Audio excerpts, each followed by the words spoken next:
Segundo domingo desse tempo da Quaresma, tem uma palavra muito forte aqui de Jesus para nós. Tem uma palavra, na verdade, que um grande conselho, dando conselho dado pelo próprio Deus Pai, se manifestando e dizendo: é esse o escolhido, é esse o meu filho, escutai o que ele diz, escutai o que ele tem para nos ensinar. Escutar, na verdade, é a grande palavra dessa liturgia, a grande motivação que nós celebramos nesse segundo domingo da Quaresma.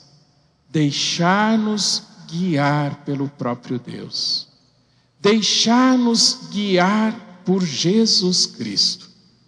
Nós vivemos um mundo, meus caros irmãos e irmãs, os tempos de hoje, parece que eles estão mais confusos, ou cada vez mais confusos. Interessante que há algumas décadas passadas, as informações não chegavam. As pessoas viviam, na verdade, em lugares em que não se tinha acesso às informações. Chegava muita coisa, talvez de boca a boca, de tempo em tempo, quando se chegava um viajante, alguma coisa do tipo. Depois surgiram aí os meios de comunicações, começando aí pelos jornais, mas dos quais só as pessoas que sabiam ler, e esses também eram muito poucos. Depois chegou o rádio, a televisão, enfim, e cada vez mais deixamos de ter, digamos assim, dificuldade para recebermos informação. Agora, recentemente, as redes sociais. Nossa, como as informações chegam. E como elas chegam rápido. Como rapidamente todos têm acesso a tudo. Mas junto com essas informações, o que nós estamos assistindo muito fortemente é o advento, digamos assim, das desinformação ou da má formação. Sim, porque recentemente aí a gente vive a questão do chamado fake news, das falsas notícias. E é impressionante no tempo que nós estamos vivendo, a quantidade de pessoas que se informam desinformando-se. Quantas pessoas, na verdade, formam os seus conceitos através de notícias, muitas vezes falsas. E o quanto isso virou um grande problema, né? Às vezes provocando até dificuldades de relacionamentos, conceitos formados muitas vezes rapidamente, sem muito lastro, sem muito respaldo, sem respaldo nenhum em fatos concretos e sem respaldo na verdade. Por isso, parece-me que cada vez mais as coisas, em vez de melhorar nesse sentido, parece que elas pioram. Nesse sentido, a palavra de Jesus para nós. Nesse sentido, a palavra de Deus para nós. Muito forte. Escutai. É Cristo que, na verdade, nós somos chamados a escutar. São nos seus ensinamentos, meus caros irmãos e irmãs, que estão a fonte primária para toda a nossa vida. É na palavra de Deus para nós que nós deveríamos colocar a nossa confiança, a nossa certeza, a nossa segurança. E esse é justamente a temática desse segundo domingo da Quaresma. Primeiro domingo, semana passada, nós refletimos sobre as tentações. Sim, é verdade. Quanto tem um monte de situação ou situações que podem nos afastar do caminho de Deus. Simbolizada lá naquelas 3 tentações colocadas lá, a questão do pão, dizia lá, representa as nossas necessidades materiais. E o quanto é justo e verdadeiro nós lutarmos para termos as condições dignas. Mas também o quanto é perigoso nós nos perdemos e fazemos da nossa vida pura e simplesmente uma questão de ter e satisfazer as nossas necessidades materiais. Segunda questão lá colocada do poder. O quanto que o poder pode ser uma coisa boa quando exercido e cumprido assim numa dimensão de serviço, de se colocar a serviço. E o quanto na verdade ele pode fazer estragos quando simplesmente usado para se sobrepor, para impor a vontade sobre os demais.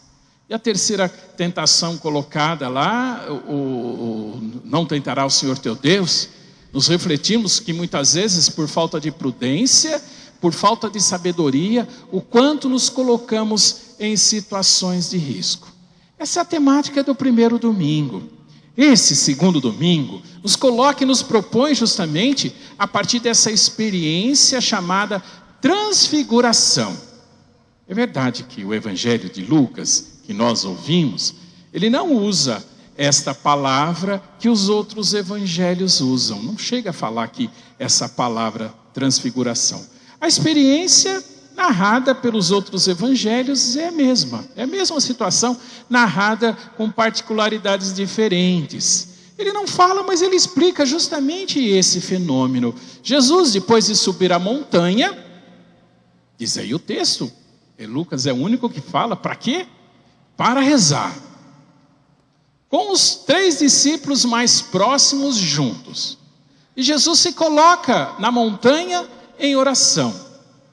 Nesse momento de oração, ele muda.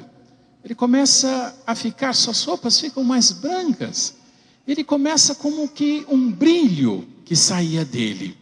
Esse foi o fenômeno que os discípulos perceberam. Tempos depois, deram o testemunho. Se coloca como significado, Jesus gradativamente assumindo a sua missão. Talvez até tomando consciência daquilo que se era esperado dele. É assim que se explica esse episódio da transfiguração. Os versículos antes desse mesmo capítulo de Lucas, Jesus já havia anunciado que ele iria morrer, crucificado.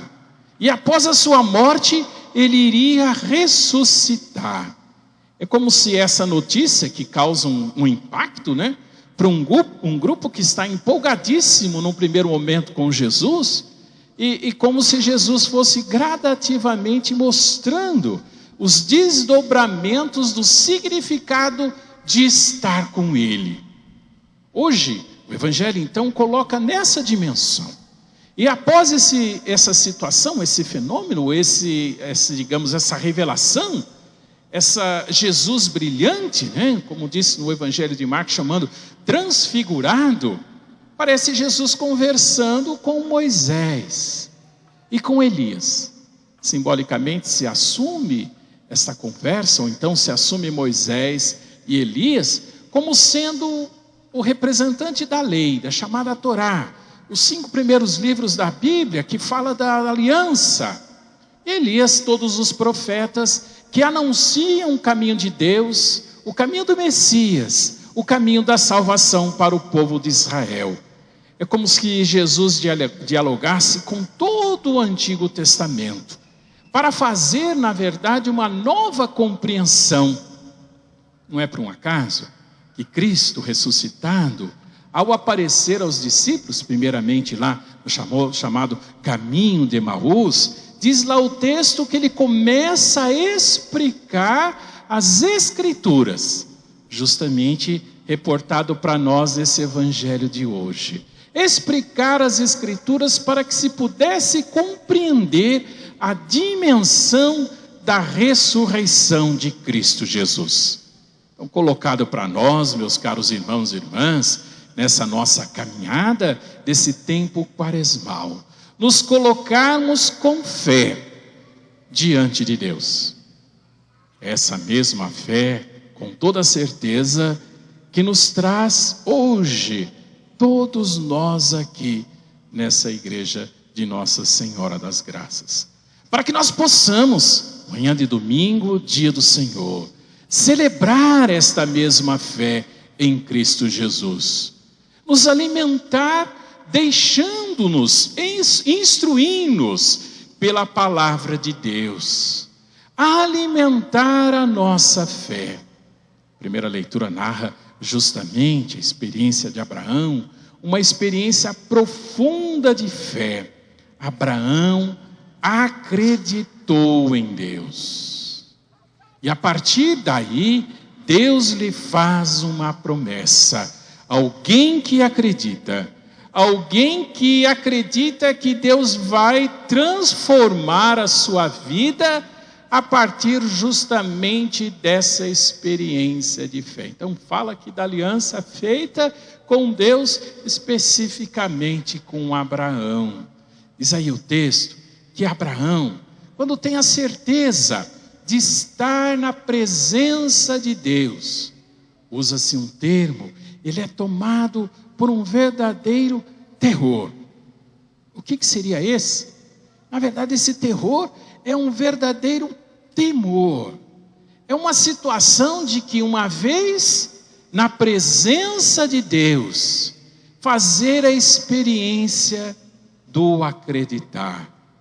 Estar na presença de Deus é que experimentam os 3 discípulos diante de Jesus transfigurado, diante de Jesus brilhante, diante de um Jesus que iluminava. Não deu para compreender. Isso aqui é a verdade.